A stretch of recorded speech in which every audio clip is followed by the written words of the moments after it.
It seems like finding a good quality mattress under $1,000 is nearly impossible these days, with manufacturers charging you about that number just to get in the front door or the checkout page.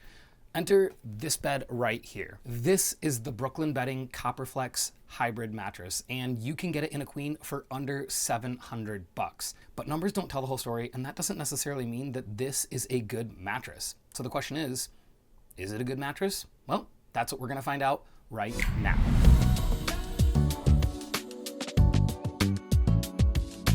My name is Ethan, and this is Sleepline. We're a mattress and sleep YouTube channel and website, and we do everything in our power to give you unbiased and unaffiliated reviews so that you can actually get true clarity and make the best sleep purchase possible. We're going to be reviewing the CopperFlex across 5 distinct categories, with those categories being comfort, motion isolation, edge support, temperature regulation, and finally, value and durability of the bed. At the end of the review, we'll aggregate all those scores together and let you know if this bed is worth the money or if it's better off left in this review.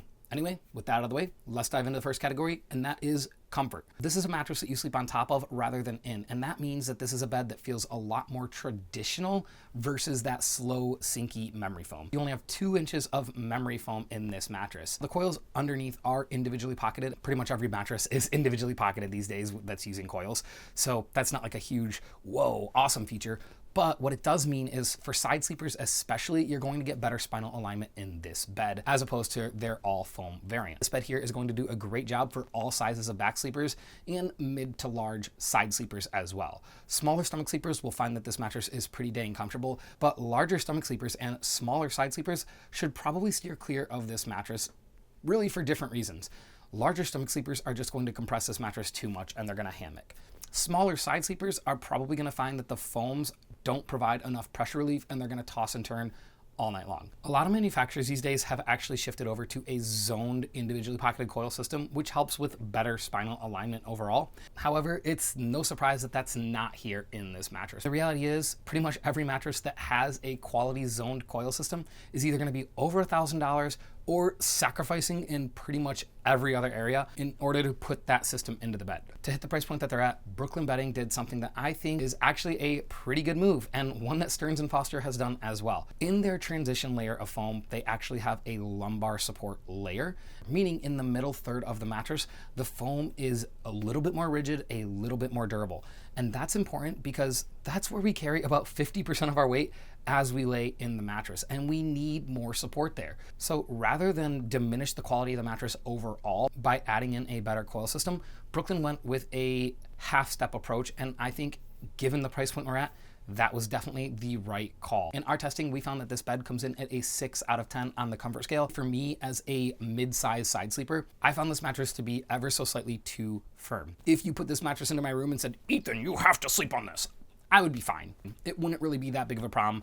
Yes, I would miss that extra bit of softness that I have on my current bed, but I would be able to happily live. And I think that that's what you're gonna find for most sleepers in terms of comfort on this mattress. It's a bed that 90% of sleepers are gonna get on and say, hey, this is pretty comfortable. And because of that, we give comfort an 8.5 out of 10. Motion isolation is a super important category, particularly for those sleeping in a queen mattress with a partner. The main reason being, if you get into the mattress at a different time, or you have to wake up earlier for work, or maybe your partner just goes to the bathroom a lot at night, then you need a mattress that isn't going to feel like an earthquake and wake you up every single time that your partner is.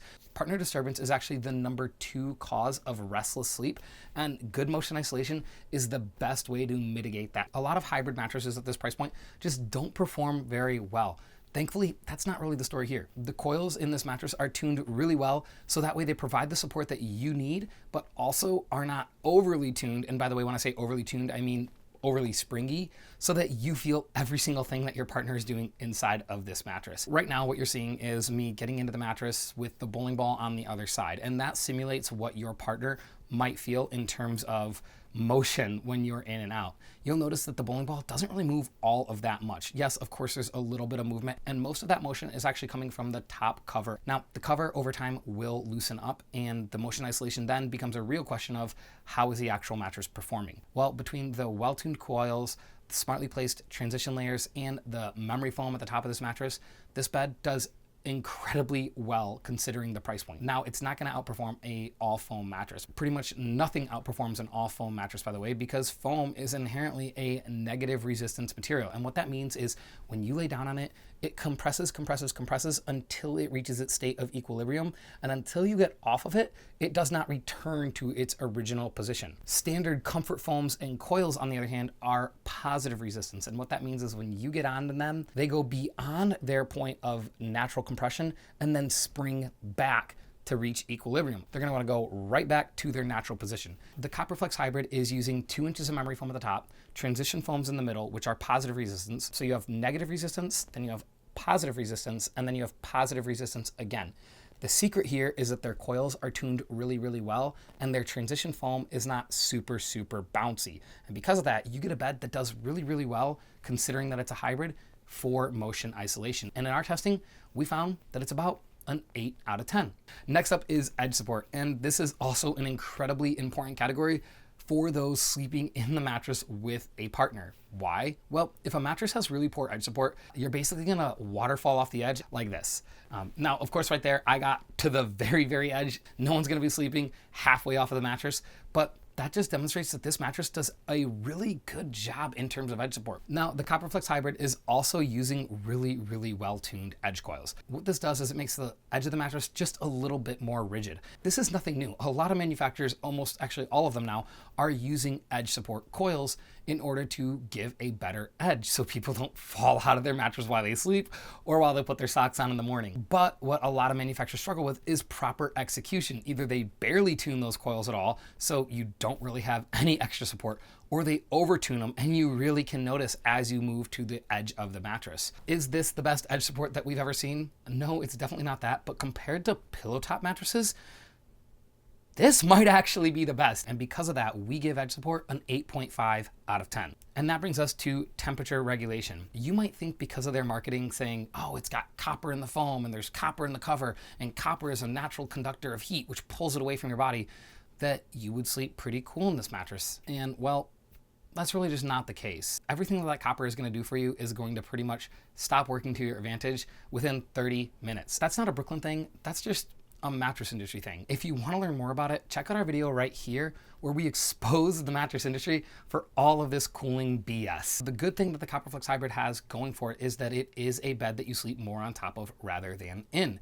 If you are sleeping in a mattress and it's wrapping itself around you, you're basically taking more of your body heat and putting it into the bed constantly. If you are somebody who sleeps really, really hot, there's a couple things you need to consider. First is, why are you sleeping really, really hot? Is your room really hot? Are you in an all foam mattress? Are you using sheets that just don't breathe really well? There's a plethora of reasons that you might actually be sleeping pretty hot. We find that typically, unless it's an all foam mattress, the reason someone's sleeping hot is adjacent to the mattress itself, meaning temperature regulation isn't all that important as long as a bed is passable. Is the CopperFlex passable? The Hybrid, yes. I don't have the all foam mattress here in the studio, but I would suspect that the answer there is probably not. In our testing, we found that this mattress did sleep slightly warmer than what we would like it to, but given the price point, that was pretty much expected. Because of that, we give temperature regulation a 6 out of 10. And that brings us to the final category, which is value and durability of the bed. So is the CopperFlex Hybrid a good quality mattress for under $1,000?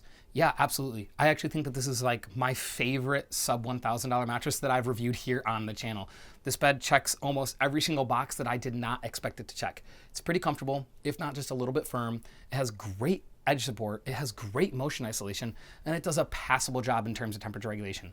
I can't find anything that I really just don't like all that much about this bed. And I found that that's pretty typical of what Brooklyn's doing across their line. And the CopperFlex Hybrid is absolutely no exception to that. This is a mattress that if you are on a tight budget, you're looking at other competitors at this price point like Nectar or Ego Home or something like that, I would happily and highly recommend this bed over those.